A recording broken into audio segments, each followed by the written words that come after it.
시청자 여러분 안녕하십니까. 생생토론 조영우입니다. 가을 이사철을 앞두고 충청권 전세 시장이 다시 흔들리고 있습니다. 정부가 대출 규제 완화와 공급 확대 등 대책을 잇따라 내놓고 있지만 정책이 수도권 중심에 맞춰지면서 지역은 거래 절벽과 가격 급락, 입주 공백에 따른 미분양 누적까지 악순환이 이어지고 있습니다. 지역 맞춤형 부동산 대책의 필요성이 커지고 있는 상황입니다.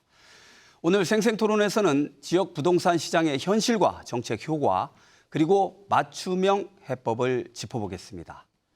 나와주신 분 소개해드립니다. 김인만 부동산 경제연구소장 나오셨습니다. 안녕하세요.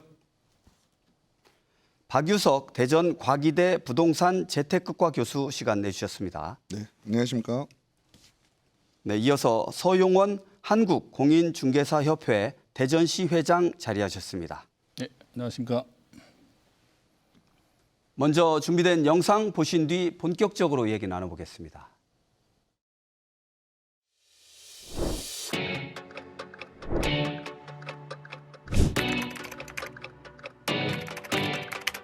매물이 없으니까 이제 좀 기다리거나 아니면 조금 여기보다 그 생활 여건이 좀 떨어진대. 그런 단지로 또 가는 경우도 있죠. 4년 살았는데 지금 매물이 많이 나와 있지 않다고 하더라고요. 금액을 올려서라도 이렇게 전세로 한 번 더 있을 예정입니다. 평균 27만 호로 일기 신도시가 매년 만들어지는 것과 같은 규모라고 보시면 될 것 같습니다.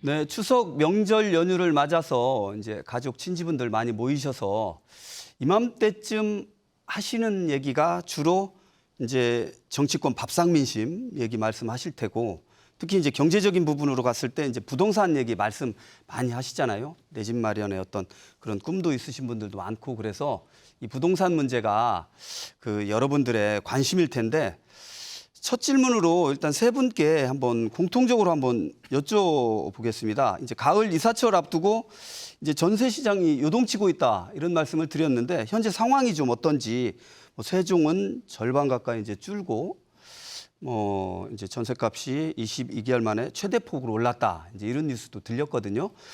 먼저 우리 김인만 부동산 경제연구소장님, 현재 부동산 시장 어떻게 좀 진단하고 계신지 말씀 좀 해주세요. 일단 지역별로 온도 차이는 뭐 분명히 있는 것 같고요. 네. 서울 수도권 얘기를 먼저 좀 해드리면, 서울 수도권은 일단 인기 지역들, 학군이나 주거 인프라, 지하철역이 좋은 지역들 위주로 굉장히 많은 상승을 하고 있습니다. 네. 천정부지 올라가고 있는데, 우리가 소위 말한 한강을 주변으로 하는 네. 고가 아파트 시장은 뭐 한 달 만에 뭐 3억씩 올라갈 정도로 굉장히 뜨거운 상황이고요. 반면 지방은 그 정도 뜨겁지는 않은데, 일단 전세 시장은 공통점이 있는 것 같습니다. 전세는 매물이 이제 실종이 되는 상황입니다. 서울 수도권도 실종이고요. 네. 대전 충청권도 전세는 굉장히 약세를 보여주고 있는데, 전반적으로 입주 물량이, 물론 뭐 대전은 입주 물량이 지금은 좀 나오고 있습니다만 네. 앞으로 입주 물량이 이제 한 2028년 정도 되면 입주 물량이 줄어들 것으로 예상을 하고 있고요. 네. 정책 자체가 2+2 계약갱신 청구가 도입이 되고 전세 사기가 발생하다 보니까 보증 한도도 줄이게 되고, 이게 전세를 맞추기 어려운 구조로 가고 있습니다. 그러다 보니까 월세 전환 속도가 굉장히 빨라요. 2021년만 하더라도 월세 비중이 한 41% 정도 됐거든요, 전국적으로. 근데 지금은 월세 비중이 5년 만에 64% 정도로 껑충 올라갔습니다. 네. 월세로 전환하게 되면 당연히 전세 매물은 줄어들게 되고, 네. 전세를 원하는 수요자들은 많은데 전세가 줄어들다 보니까 많은 분들이 아우성을 치고 있는 상황입니다. 저는 굉장히 좀 심각하게 보고 있고요. 실수요자들은 사실 집은 좀 안 사도 되잖아요. 네. 많이 올랐네? 아니면 나는 필요 없어. 네. 전세 살래라고 하는데, 전세가 시가 마르게 된다면 결국 선택지는 매매, 네. 마지 못해서 집을 사거나 아니면 월세로 가야 되는데, 월세로 가게 되면 또 훨씬 더 힘들죠. 주거 안정이 불안해질 수도 있기 때문에 우리 서민 주거 안정은 지금 굉장히 위태로운 상황이다, 이렇게 진단할 수 있습니다. 이 전세라는 어떤 부동산 정책이나 이 제도가 우리나라에만 있다. 뭐 좀 특이한 제도다. 뭐 이제 이런 식으로 이제 제가 좀 언뜻 들은 기억이 이제 나는데 일단 차례대로 한번 우리 박유석 교수님 현재 어떤 우리 충청권의 부동산 시장 어떻게 좀 진단하고 계십니까? 네, 뭐 어쨌든 부동산 시장은 기본적으로 이제 매매 시장, 전세 시장으로 좀 나눌 수가 있는데 매매 시장에 대해서는 뭐 지속적인 하락세가 나타나고 있다는 건 다 인지를 하고 있을 네. 테고요. 근데 전세 시장은 어떠냐라고 좀 살펴보면 최대폭으로 지금 상승 중이에요. 근데 이게 어떻게 이해가 돼야 되냐면 어쨌든 전세 시장과 매매 시장의 수요자가 다른 부류이지만 이게 전환이 됩니다. 네. 근데 매매 시장에 있어야 할 수요자들도 지금 매매할 때가 아니니까 또 전세로 또 오겠죠. 그리고 또 전세 시장에 있던 기존에 있던 예. 수요자들은 또 지속을 하려고 할 테고 그러다 보면 수요가 좀 많이 나고 또 공급에 대한 부분은 전세의 공급은 결국은 준공이 돼야 되거든요. 네. 분양을 할 때는 우리가 이제 매매 시장의 어떤 수요가 해소가 되는데 준공이 돼서 실제로 입주가 되어야지만 또 전세 시장의 수요자가 해소가 되거든요. 그렇죠. 근데 이런 부분들도 좀 부족해요. 그러다 보니까 어떻게 보면 뭐 부동산 시장이라는 게 복합적인 작용으로 이루어지긴 하지만 지금 상황으로서는 전세로 수요가 좀 몰릴 수밖에 없고 또 전세가 또 수요 몰리다 보니까 전세가 없을 경우는 또 다른 걸로 또 전환을 할 수밖에 네. 없습니다. 그러다 보면 결국 매매는 안 되고 그러다 보면 이제 월세로 좀 가야 되고 네. 그러다 보니까 말씀하신 것처럼 월세의 가속화가 좀 나타나고 있고 네.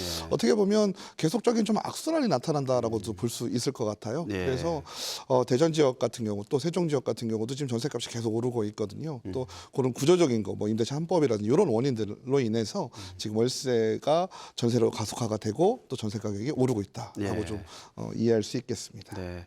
이어서 우리 서용원 시 회장님께 현황 한번 여쭤보고 그다음에 이제 그럼 이 과연 원인이 뭔지 한번 더 심층적으로 한번 여쭤보도록 하겠습니다. 서용원 우리 시 회장님, 지금 현재 부동산 시장 네. 어떻게 진단하고 계세요? 현재 이제 현장에서 실질적으로 이제 근무하시는 우리 중개사님 얘기 네. 들어보면 우리 소장님이나 우리 교수님들이 지금 말씀하시는 어떤 그 통계나 숫자로 얘기하는 것보다는 훨씬 더 심각한 현상이다라고 보시면 될 것 같습니다. 또한 지금 아파트 같은 경우에도 보면 위치나 학군이나 이런 또 신축 아파트 쪽에는 전세 물량이 품귀 현상이 나타나는 게 지금 맞고요. 네. 반면에 좀 그 지역에서 관심 지역에서 좀 벗어나는 지역들은 전세 역시도 지금 힘들다라고 지금 보이고 있습니다.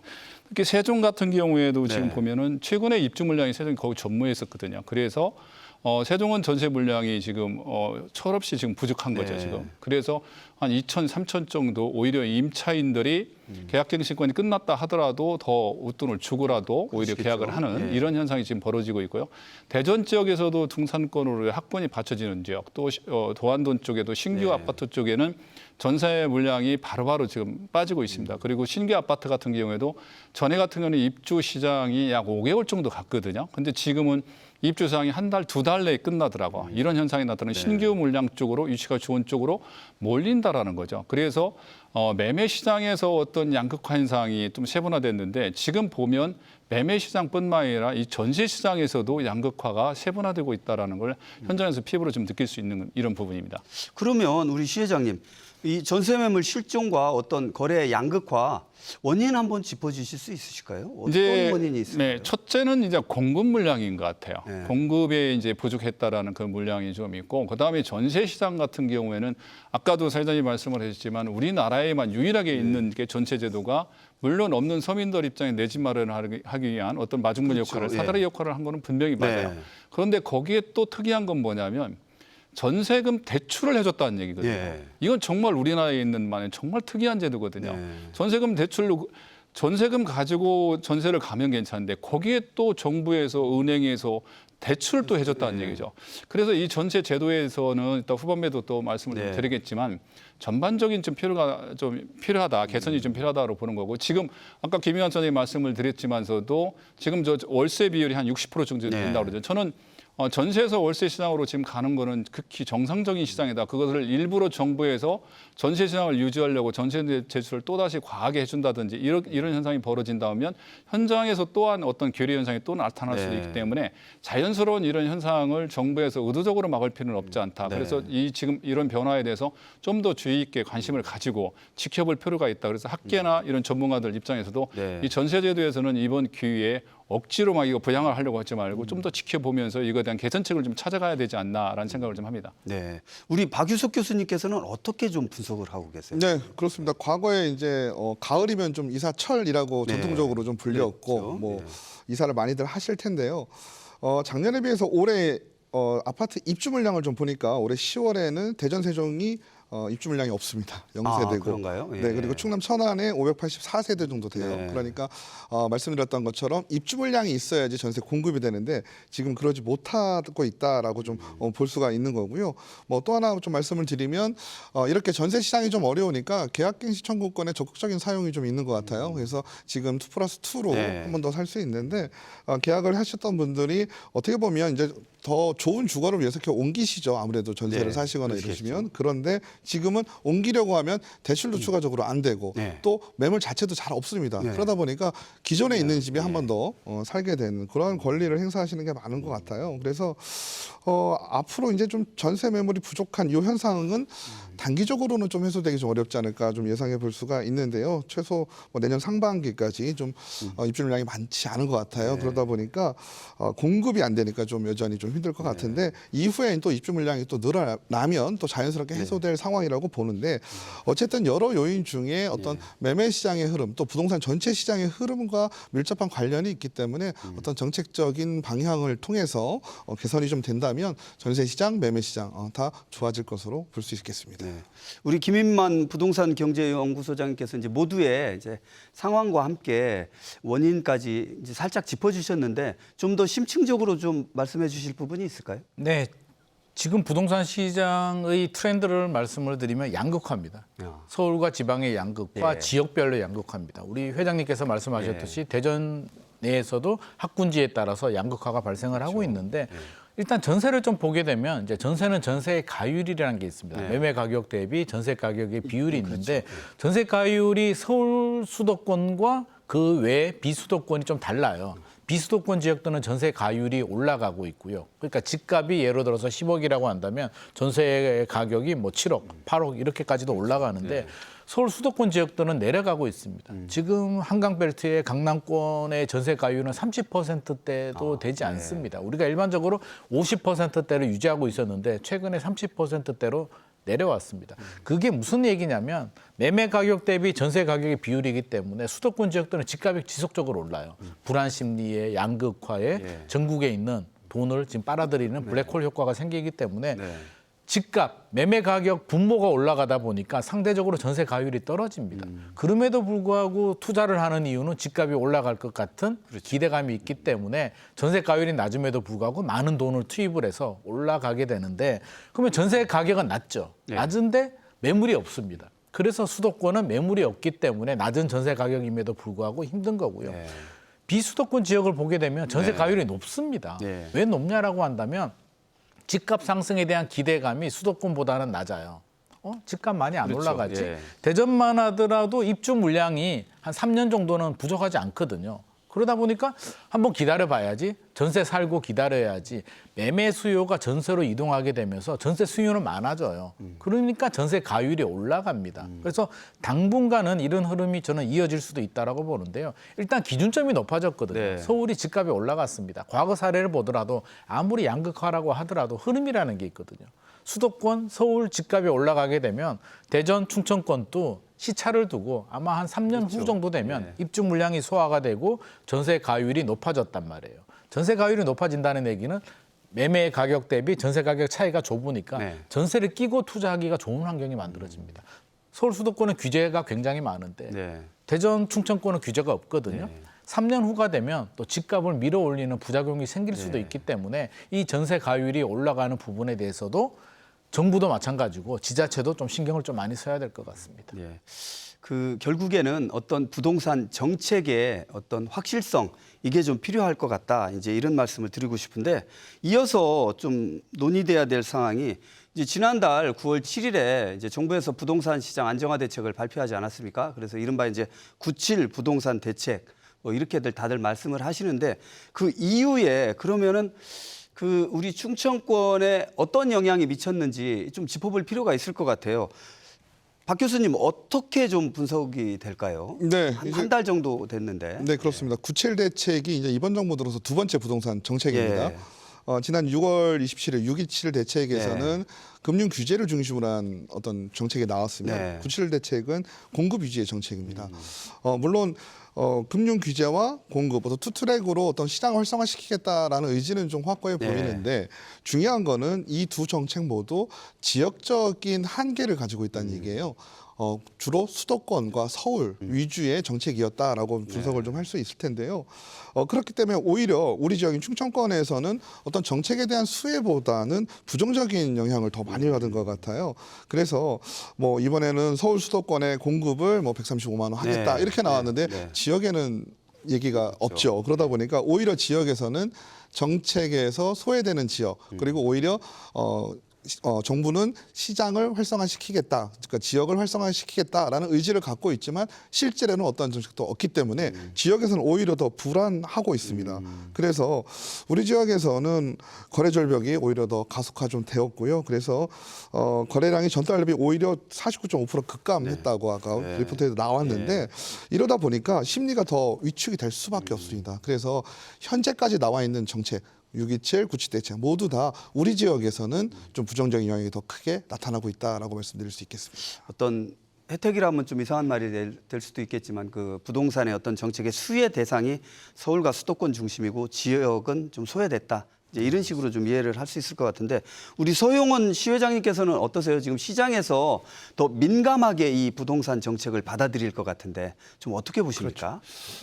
97 정책 이후에 그 충청권 시장은 지금 통계상으로 이렇게 뭐 50% 정도가 이제 감소했다고 하잖아요. 근데 실질적으로 현장에 보면 그보다 훨씬 더 피부로 느낄 수 있죠. 지금 심각하다라는 네. 얘기를 좀 드리고 싶고 실제적으로 지금 보면 이러한 원인은 어디에 있는가를 한번 나름 분석을 해보면 첫째는 정부 이런 정책들이 수도권에 이미 집중되어 있다는 거죠. 그리고 수도권에서도 이미 또 이번에 또 공급 위주의 정책이 좀 발표됐다면 수도권의 공급이 늘어나게 되면 지방은 자연적으로 또 소외될 수밖에 없거든요. 왜냐하면 지금도 지방에 있는 사람들은 오히려 서울로 원중 출장을 하고 있는데 서울이 그렇게 된다라고 보면 오히려 서울로 더 많이 간다. 서울 사람들이 수도권에 있는 사람들이 지방으로 내려와야 되는데 내려오는 길이 없다라는 얘기죠. 그래서 너무나 이번 정책이 수도권에 너무 공급 확대 정책이 집중되어 있다는 원인이 있지 않나 생각하고 두 번째로는 이제 대출 규제와 금리 불확실성 등 매수자들의 어떤 불안한 심리 때문에 매수에 적극적으로 가담을 하지 못하고 있다라는 거죠.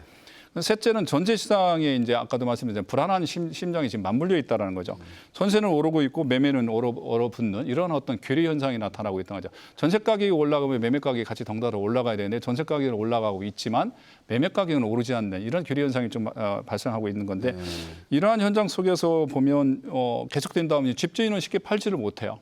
또 전세 세입자들은 쉽게 내 집을 못 구해서 지금 어려움이 있고 이러한 현상이 계속된다면 시장의 어떤 교착 현상이 계속 나타날 수밖에 없다라고 보는 거고 이거에 대한 어떤 대안으로는 단기적으로는 아까도 사회자님도 말씀하셨지만 어떤 그 지역별 맞춤형 대책이 필요하다. 지방에 대한 어떤 소득이라든지 부동산 가격이랄지 모든 결에서 차이가 있는데 수도권과 똑같은 잣대로 규제를 하게 된다면 지방은 더 교착될 수밖에 없다. 그래서 수도권과 지방 간의 어떤 맞춤형 정책이 절실히 필요하다고 보여지고 있고요. 또한 시장 안정화가 단순히 어떤 가격 억제에만 얽매여서는 안 된다는 거죠. 거리의 활성화와 주거 안정이 동반되어야만이 어떤 그 진정한 부동산 가격의 안정화가 되지 않을까 이 부분을 저는 좀 강조하고 싶습니다. 네, 알겠습니다. 우리 김윤만 소장님께서는 좀 어떻게 보세요? 이제 부동산 경제 전반을 연구하시는 분의 입장에서 이 어떤 정부의 대책 매 정부마다 부동산 대책은 쏟아져 나옵니다. 네네. 근데 성공했다는 얘기는 제가 잘 못 들어본 것 같아요. 좀 어떻게 보세요? 이번 부동산 정책을. 안타깝게도 이번에도 대책이 2번 나왔는데 네. 대상이 다 수도권입니다. 모든 정책이 수도권에 집중되어 있고요. 그 이유는 수도권 집값이 올라가기 때문입니다. 그래서 정책이 시장을 따라가기 때문에 저는 발생하는 문제라고 생각을 합니다. 정책이 리딩을 해서 시장을 이끌어가야 되고 선제 대응을 해줘야 되는데 집값이 올라가니까 수요 억제, 대출 규제를 하게 되고 그래도 집값이 올라가니까 수요가 많으니까 공급을 더 해야 돼. 공급을 더 해야 돼라고 하는데 수도권에 135만 호를 지금 착공하겠다라는 그 계획이거든요. 2030년까지 굉장히 어마어마한 물량들을 지금 쏟아붓고 있는데 역설적으로 말하면 사실 서울은 수요 과잉입니다. 네. 회장님께서 말씀하셨듯이 지방에서 직장을 구하고 살아야 되는 또 젊은 수요들이 양질의 일자리를 찾아서 지금 수도권으로 올라오고 있기 때문에 당연히 공급이 부족한 현상들이 계속 발생을 하고 있는데 이 근본적인 원인에 대한 처방은 하지 않고 수요가 많네? 공급이 부족해. 공급을 늘리겠다라고 지금 계속 집중을 하고 있기 때문에 이게 악순환의 고리를 끊지 못하고 계속 이런 상황이 발생을 하는데 저는 걱정되는 부분이 한 5년 후가 된다면 네. 어떻게든 수도권은 공급 물량이 늘어난단 말이에요. 공급은 늘어나는데 비수도권 지역은 공급을 많이 안 했잖아요. 그러면 역설적으로 수도권 집값은 5년 후에 안정이 될 수도 있는데 네. 서울을 제외한 뭐 경기, 인천권은 안정이 될 수는 있는데 지방에는 또 공급을 안 하다 보니까 역설적으로 공급이 부족하고 전세 가율이 높아지게 되면 또 지방 집값이 또 불안하게 들썩일 가능성도 있습니다. 그래서 저는 이거를 계속 악순환으로 둘 것이 아니라 근본적인 문제 해결을 위해서 왜 지방에 있는 수요들이 일자리를 찾아서 서울 수도권으로 이동을 할까? 결국에는 대기업 일자리들이 대전, 충청권에 내려올 수 있도록 정책적인 지원과 여러 가지 정책이 좀 필요한데 그 부분에 대해서는 지자체와 중앙정부도 저는 너무 소극적이다. 여전히 수도권에 대기업은 당연히 서울 있어야지 대기업 본사는 서울이야라는 고정관념을 저는 깨워줄 필요는 있겠다. 우리 프로야구가 지역별로 있단 말이에요. 네. 왜 대기업 본사는 서울에 집중되어야 될까에 대해서 우리가 당연한 게 아니라 한 번은 진지하게 좀 고민을 해야 될 때가 아닌가 생각을 하고 있습니다. 네, 알겠습니다. 지금 자세하게 말씀해 주신 분은 김인만 부동산 경제연구소장님이셨습니다.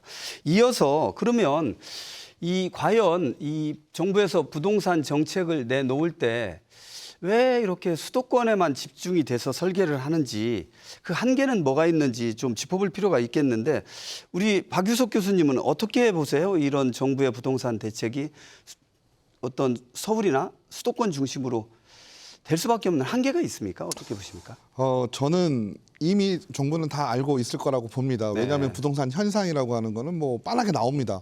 서울과 수도권은 오르고 있고 지방은 침체를 겪고 있습니다. 그러면 그에 맞는 대책이 나와야 되는 게 너무나 당연한 일이죠. 그런데 정책이라고 하는 것이 우리가 단기적인 정책, 중장기 정책 이렇게 나눌 수가 있거든요. 그렇죠. 중장기적인 거는 좀 근본적인 문제를 해결할 수 있는 부분입니다. 이런 부분에서는 산업구조의 변화라든지 일자리 문제, 교통 문제 네. 뭐 이런 문제들이 주가 될 것이고요. 단기적인 정책은 지금 6.27 대책에서 나왔던 금융 규제라든지 9.7 대책의 공급 대책이라든지 네. 이런 것들은 단기적인 겁니다. 그럼 이미 알고 있는 부분들은 이렇게 투트랙으로 가야 된다는 걸 알고 있지만 현실적으로 시장에서 바로바로 반응이 나와야 되지만 나와야 하는 네. 어느 정도의 정치적인 부분도 좀 있거든요. 그렇죠. 그러다 보니까 단기적인 방식을 조금 더 선호하게 됩니다. 그러다 보니까 규제와 공급 그것도 가장 빠르게 나타날 수 있는 지역은 또 수도권입니다. 그렇죠. 그러다 보니까 그쪽으로 쏠릴 수밖에 없는데 제가 뭐 다른 데서도 말씀을 좀 드렸던 부분인데 네.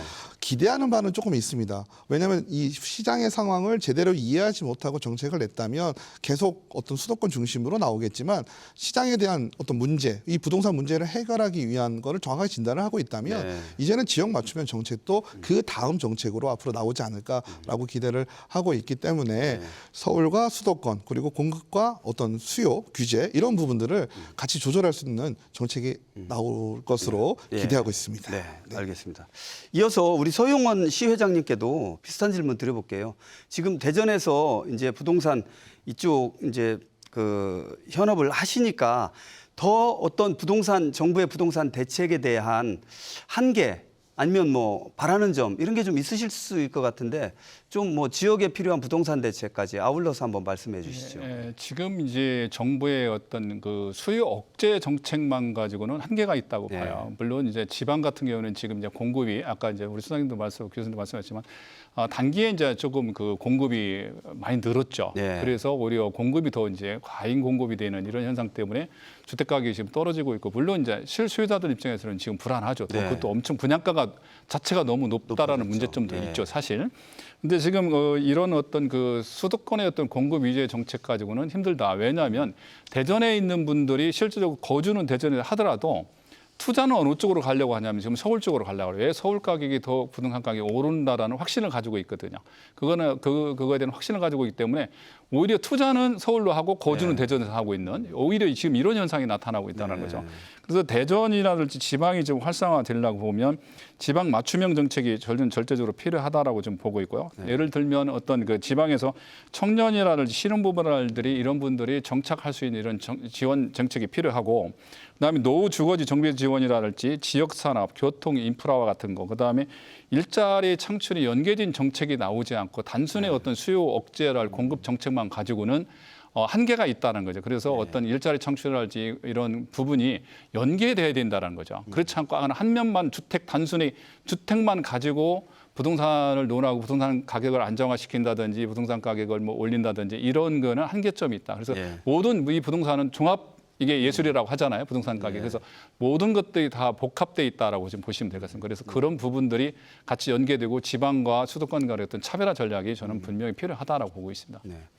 정부에서 부동산 대책을 이렇게 설계하고 실행하실 때 물론 어려운 점이 있으시겠죠. 근데 이제 우리 서울 수도권 비롯해서 지방도 골고루 국토 균형 발전을 이루고 어떤 중앙 집권적인 그런 거 좀 벗어나자 이런 얘기 많이 하지 않습니까? 우리 김인만 소장님께서는 어떻게 보세요? 이런 부동산의 그 정부에서 대책을 내놓을 때 서울 집중, 수도권 정책 뭐 한계 좀 없을까요? 저는 두 가지를 좀 지적하고 싶습니다. 이게 정책을 보게 되면 아주 너무 서울 집중, 그러니까 중심을 서울에 두고 상대적으로 지방을 바라보고 있기 때문에 정책이 엇박자가 나는 것 같아요. 예를 들어서 정책자금 대출 같은 경우에 627 금융 규제, 수도권 집값 많이 올랐죠. 수도권도 일부 지역입니다만 집값이 많이 오르니까 대출 규제를 합니다. 수도권으로 하는데 정책자금 대출 같은 경우는 전국적으로 한도를 다 줄였습니다. 그러니까 규제를 해야 될 지역인데 전국적으로 영향을 받게 되고요. 스트레스 DSR만 하더라도 수도권 지역은 3단계가 시행이 되고 있고요. 비수도권 지역은 12월로 유예를 시켰거든요. 제가 볼 때는 비수도권 지역들은 미분양도 많고 지금 경기가 좋지도 않고 매매 시장도 안정이 되어 있는 상태인데 스트레스 DSR 유예가 아니라 저는 스트레스 DSR 자체가 면제가 되어야 된다고 생각합니다. 그거는 가계부채도 관리해야 되지만 과열되는 주택 시장을 안정시키기 위한 규제인데 수도권 지역이 아닌 비수도권 지역의 유예도 그런 입장이죠. 야, 서울은 적용되는데 지방은 유예시켜 준 게 어디야라고 하지만 그거는 서울을 중심으로 한 반작용이고 지방을 본다면 유예가 아니라 아예 폐지가 됐어야 되는 정책임에도 불구하고 여전히 굉장히 큰 혜택을 주는 것처럼 이렇게 적용이 되고 있는 부분이 있고요. 두 번째는 너무 급한 불만 끄는 것 같습니다. 서울 집값이 막 올라가니까 국토교통부든 정부도 급한 불 끄고 안정이 되면 그냥 잊어버립니다. 그게 아니라 우리가 앞서서 지적했듯이 이거는 양극화의 문제이기 때문에 결국 일자리 문제거든요. 비수도권 지역에 대기업의 양질 일자리가 들어와야 되고 지방 대학교들 경쟁력을 더 키워야 되고 지방 대학 병원 때문에도 서울 가시는 분들 많이 있거든요. 네, 그렇죠. 국립대학교 지방에 있는 국립대학교 병원들 수준을 서울의 아산병원 수준까지는 저는 끌어올리는 막대한 투자를 해줘야 이게 결국에는 비수도권 지역들이 살아나야 서울도 살아납니다. 서울의 집값 올라가는 거 보면 이 사람 사는 동네가 아니거든요. 요즘 보게 된다면. 그래서 서울을 위해서라도 저는 비수도권, 대전, 충청권들을 더 투자해서 사람들이 올라가지 않고 살 수 있도록 만들어주는 중장기 정책은 반드시 필요하다고 생각을 합니다. 네, 알겠습니다. 저희가 지금 충청권의 어떤 전세 시장을 비롯해서 정부의 부동산 대책까지 지금 짚어보고 있는데 이와 함께 아울러서 논의돼야 될 사항이 이제 미분양 주택이란 말이죠. 그리고 어떤 입주 공백에 따른 악순환 이런 게 지금 계속 이어지는 것 같아요. 그러니까 어떤 부동산 시장의 어떤 경기의 침체가 지방에서 더 공고화되는 그런 어떤 악순환이 좀 있을 것 같은데 이런 어떤 미분양과 입주 공백에 따른 악순환 이런 거를 좀 어떻게 좀 막아야 되지 않겠습니까? 어떻게 보세요, 교수님은? 네, 그렇습니다. 우리가 미분양 문제는 너무 없을 때는 얘기가 없다가 조금 올라가기 시작하면 이거 긴장해야 됩니다. 그리고 어느 정도 수준이 들어가면 국토부에서 관리 들어갑니다. 이렇게 되면 또 미분양 문제가 심해지거든요. 지금 현재 상황에서 미분양 문제는 지역에 또 국한이 되어 있기 때문에 우리가 계속 논의했던 지역의 문제와 같이 맞물려 있습니다. 근데 제가 조금 말씀드리고 싶은 부분은 미분양이라고 하는 것이 무조건적으로 나쁜 것은 아닙니다. 왜냐하면 부동산 시장의 공급은 상당히 비탄력적이라고 표현을 하는데 바로바로 수요가 변했을 때 공급이 되질 않습니다. 분양시장이라는 게 결국 시간이 어느 정도 걸리고 어느 정도 이런 부분들이 있기 때문에 어려운 부분이 있어요. 그런데 바로 입주할 수 있는 미분양 물량이 조금 있다면 그거는 또 부동산 시장에서 긍정적으로 작용을 할 수가 있거든요. 그렇기 때문에 우리가 공급단과 수요단을 봤을 때 수요단은 계속 변하고 또 수요에 대한 건 어느 정도 정책적으로 변화를 줄 수 있지만 공급단은 일정 수준은 계속 유지를 해야 됩니다. 그래서 지금과 같은 상황이 미분양이 많을 때는 이거에 대한 혜택을 줘서 또 어느 정도 조절을 좀 해야 될 것이고 그리고 또 지금같이 수요가 시장 상황이 좋지 않을 때는요. 이제는 공급을 또 안 하려 들 겁니다. 이미 돼 있는 거는 미분양, 악성 미분양까지 있지만 또 공급을 안 하라고 하면 또 이 약수는 아까 말씀드린 그 중간에 텀이 생기게 되는 거죠. 그러니까 이런 부분에는 오히려 PF나 이런 걸 확대를 통해서 공급을 또 할 수 있도록 또 유도를 해야 되거든요. 그러니까 우리가 여러 가지 공급단과 수요단에서의 정책을 통해서 우리가 시장의 안정을 꾀하긴 하지만 공급단은 일정 수준의 수요를 미분양이 설사 많이 발생을 한다 손 치더라도 지금은 어느 정도 좀 미분양이 아니지 공급이 좀 계속 될 수 있도록 확대 정책을 좀 펼쳐야 될 것으로 생각을 합니다. 우리 서용원 시회장님께서는 시장에서 보시기에 좀 어떠십니까? 지금 그 대전 지역을 비롯해서 충청권의 어떤 미분양 입주 공백의 악순환 고리 지금 현재 어느 정도고 이걸 끊으려면 어떤 대책이 좀 필요할까요? 지금 그 시에서 발표해놓은 그 자료 보면 지난달보다 오히려 미분양 물량이 좀 줄었다고 하는데 사실 미분양 물량은 시나 누구도 정확히 모릅니다. 왜냐하면 분행사나 시행사에서 정확한 미분양 물량을 발표를 안 합니다. 그게 이제 가장 맹점인데 근데 제가 지금 피부로 느끼는 부분은 사실 대전 지역도 미분양이 물량이 점점 늘어나고 있고 설령 또 미분양 분양이 됐다 하더라도 오히려 지금 분양가 이하로 빠지는 일명 마피 현상이 지금 나타나고 있다는 거죠. 특히 주상복합이랄지 오피스텔랄지 이런 부분에서 이런 현상이 좀 심각하게 나타나고 있는데 그래서 대전이나 충청권 또 지방 같은 경우 대구도 특히 그런데 우리 지역 같은 데에는 어떤 그 수요 억제 정책이랄지 이런 거 부분보다는 어떻게 보면 공급 확대가 아니라 수요 회복과 유동성이라는 그 지원 정책이 절대적으로 필요하다라고 저는 보고 있고요. 이런 원인이 지금 미분양 원인이 보면 수도권 위에 공급 정책이 돼 있다는 거죠. 수도권에 대량의 물량을 공급한다고 그러니까 우리 지방은 위축되고 수도권으로 투자자들이 갈 수밖에 없는 이런 입장이 되는 거고 금리 대출 규제 영향이 상당히 좀 크다라고 보는 거죠. 없는 사람들은 집을 살 수 없는 이런 구조다는 거죠. 실수자들도 대출이 안 나면 못 살 수 없는 이런 구조고 그다음에 이제 PF 시장이 지금 경색돼 있다라는 거죠. 그 이 PF 시장이 경색된 거는 지금 중간에 어떤 중전 건설회사, 지방에 있는 건설회사들은 정말 지금 고사의 일부 직전에 놓여 있습니다. 이 문제를 정말 정부에서 어떻게 터치하지 않고 놔두면 정말 고사할 수밖에 없는 이런 위기에 처해있다는 거죠. 그리고 인구 감소가 가장 큰 문제겠죠. 그리고 대전과 세종은 서로 인구가 오고 가고 하고 있죠. 그래서 대전의 인구들이 세종으로 가장 많이 유출이 됐잖아요. 그에 대한 영향도 좀 있다라고 보고 있고요. 그러려면 지금 이에 대한 대안으로는 저는 공급 매입 확대가 좀 확대돼야 된다. 즉 LH랄지 지자체에서 미분양 물량을 매입해서 일반 임대 아파트로 좀 임대 주택으로 좀 전환하는 이런 좀 유동성이 좀 필요하지 않냐. 이런 효과들은 즉시 효과가 나타날 수 있고 PF에 대한 유동성 지원을 필요하다는 거죠. 왜냐하면 정상사업장에서도 이게 지금 위태위태하고 있기 때문에 중견 건설사들이 만약에 연쇄 부도가 난다면 지역의 어떤 그 경제는 정말 일순간에 무너질 수 있다는 얘기거든요.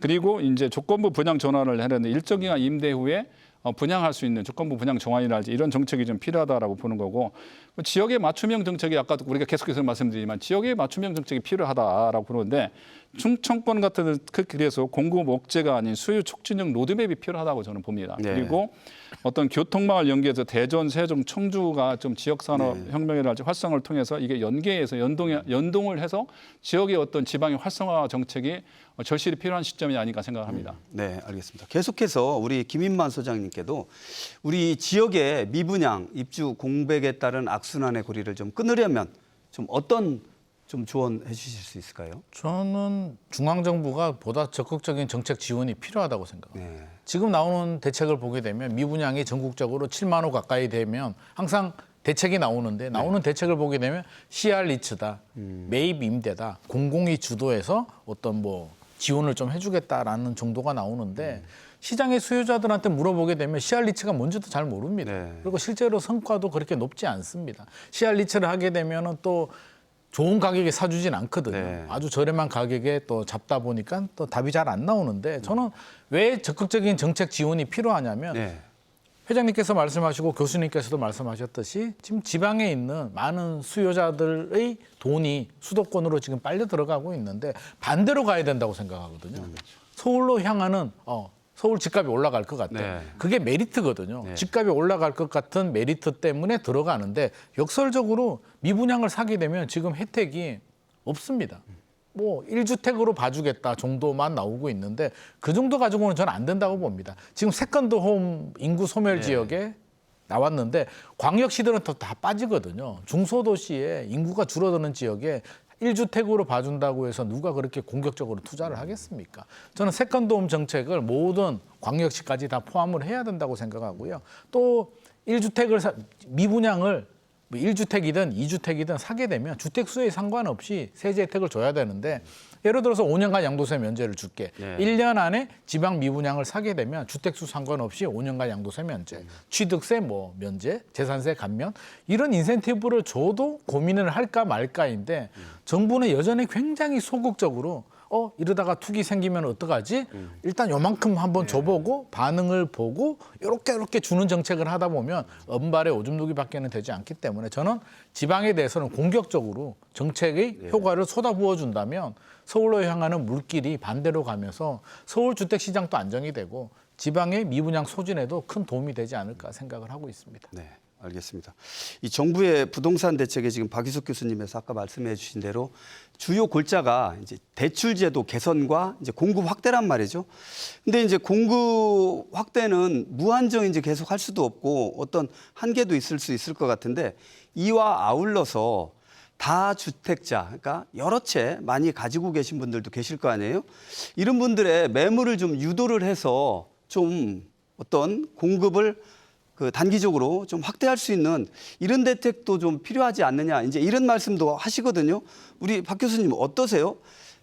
이 주택을 여러 채 많이 소유하신 분들이 좀 시장에 이걸 내놓으면 뭐 어떤 그 혜택을 줄 수도 있고 시장 안정화에 뭐 또 도움이 되고 뭐 그런 게 좀 있습니까? 예. 네, 실제로 97 대책에서 135만 호를 공급을 하겠다라고 하면 실제로 공급이 되는 시점이 언제일까요? 분양만 하더라도 2년 이상 걸릴 것 같습니다. 예. 그렇다면은 뭐 매년 27만 호씩 하겠다라고 했지만 실제로 이어지기가 좀 쉽지가 않거든요. 네. 그렇다면 지금 어떻게 보면 딱 시장에 공급을 할 수 있는 건 다주택자가 가지고 있는 추가 매물이거든요. 네. 추가 주택에 대해서 이게 시장으로 나오게 된다면 확실히 단기적으로는 시장에 도움이 될 수가 있겠죠. 근데 지금 어떤 말들이 있냐면 양도세가 무서워서 지금 주택을 팔지를 못하겠다. 아무래도. 왜냐하면 지금 아무래도 규제 부분이 다주택자에는 어떤 세제 부분에서 많은 규제가 있는 상황입니다. 그렇다면 이걸 조절을 해야 되겠죠. 그러면은 당근과 채찍을 주게 될 텐데 예를 들어서 보유세를 올린다. 그럼 어쩔 수 없이 팔게 되는 거고요.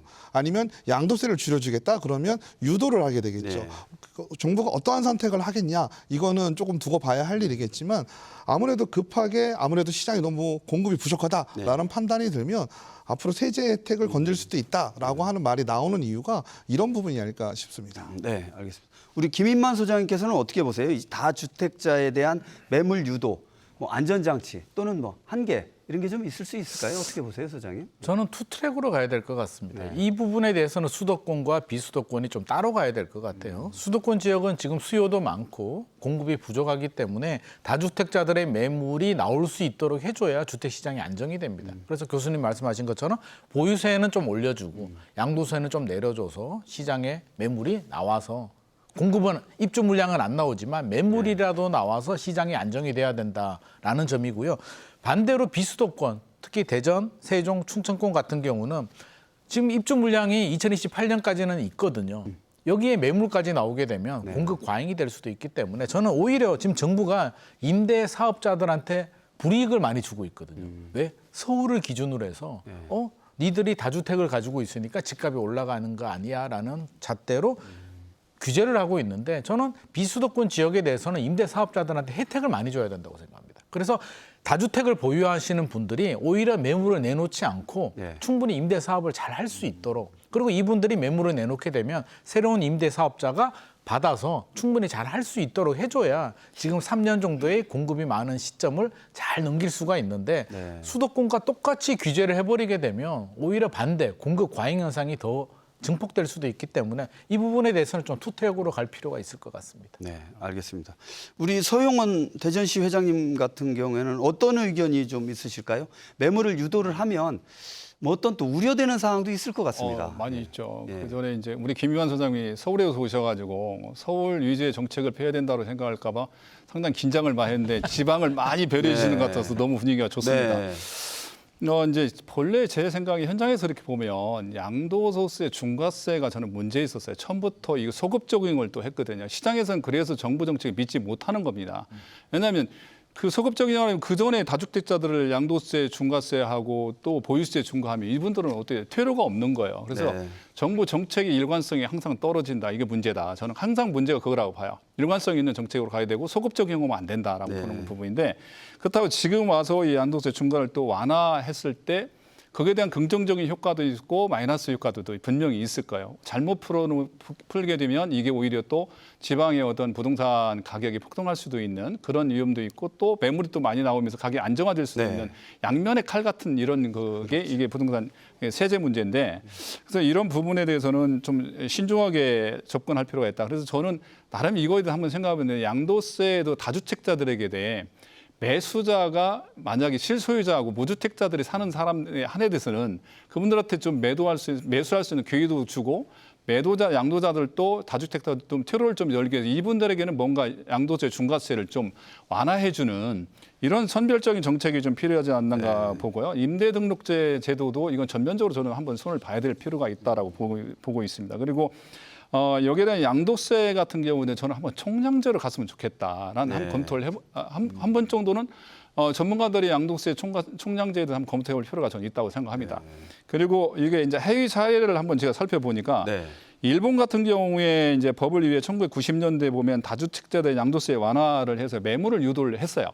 그런데 이게 이제 결과는 어떤 경우로 나냐면 일부의 투기가 이제 재점화됐어요. 그리고 장기적으로는 가격 안정에도 실패가 된 이런 사례가 있고요. 그럼 일본의 기호는 뭐냐면은 조건과 안전장치 없는 세제 완화는 위험하다라는 거죠. 네. 어떤 거기에 대한 어떤 차별화 조건이 붙어야 되는데 반면에 영국에서 부동산 정책이 이거는 이제 성공한 사례를 찾아봤는데 다주택자들에게 추가 세금과 1주택자에 대해 우선 구매 정책을 병행했다라는 거죠. 네. 그래서 세제 완화 시 투기보다는 실수요자 중심으로 매물로 유도하는 데 성공했다는 이런 사례가 있더라고요.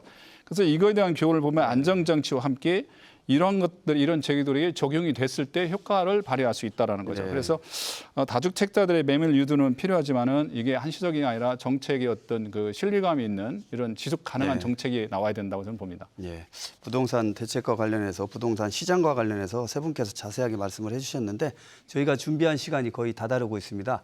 마지막으로 우리 세 분께 차례대로 한번 그럼 지역 맞춤형 주거 안정을 위한 중앙정부 또는 지방정부 차원의 대책은 무엇이 있을지 우리 소장님부터 한번 말씀해 주시죠.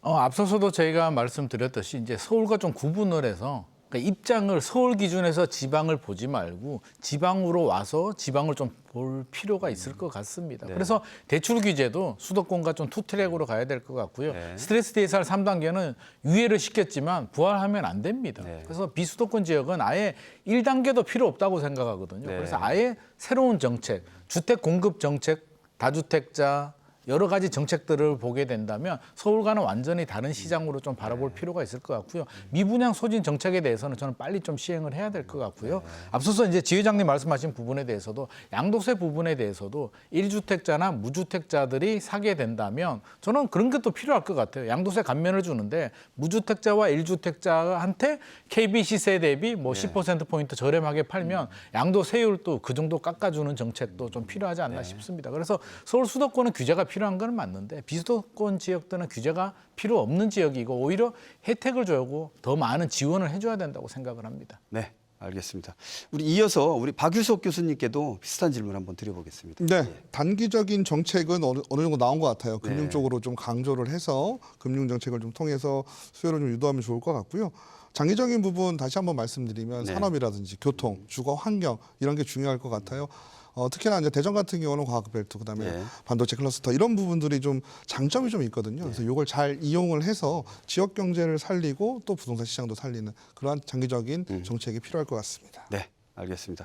우리 서용원 한국공인중개사협회 대전시회장님께서도 어떤 말씀 주실 수 있을까요? 저는 이제는 전에 지난 정부에서는 핀셋 규제했었잖아요. 근데 네. 이제 핀셋 규제가 아니라 핀셋 완화가 좀 필요한 시기가 아닌가 저는 생각을 하고요.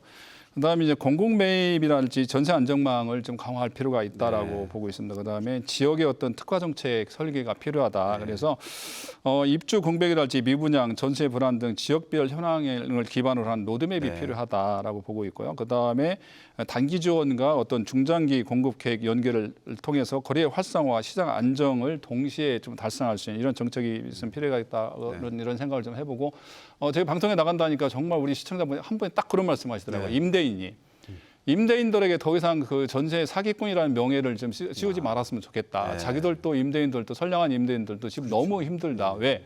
기존에 있는 임차인들 보증을 반환을 해주려면 신규 임차인이 들어와야 되는데 전세 사기꾼으로 모든 사람을 치부하다 보니까 기존에 있는 임대인들이 보증금 반환을 해줄 수가 없다. 그래서 왜 자기가 세금 정당하게 내고 정상하게 영업을 하고 있는데 내가 왜 사기꾼이야 나는 네. 자기들도 좀 항변을 좀 해줬으면 좋겠다는 말씀을 좀 드려서 제가 이 시간을 빌어서 끝으로 말씀드리고 싶습니다. 네, 알겠습니다. 세 분 말씀 감사합니다. 토론을 마무리할 시간입니다. 주거 불안정은 삶의 질을 떨어뜨리고 지속 가능한 사회 발전을 위협합니다. 전세 시장의 불안은 단순한 수치의 문제가 아니라 서민 주거 안정과 지역 경제 전반에 직결된 과제입니다. 정부 정책과 지역 맞춤형 대책이 균형을 이루어야 시장 불안을 잠재우고 신뢰를 회복할 수 있겠습니다. 생생토론은 본사 특집방송 관계로 2주간 쉬어갑니다. 함께한 세 분 수고하셨습니다. 시청해주신 여러분 감사합니다.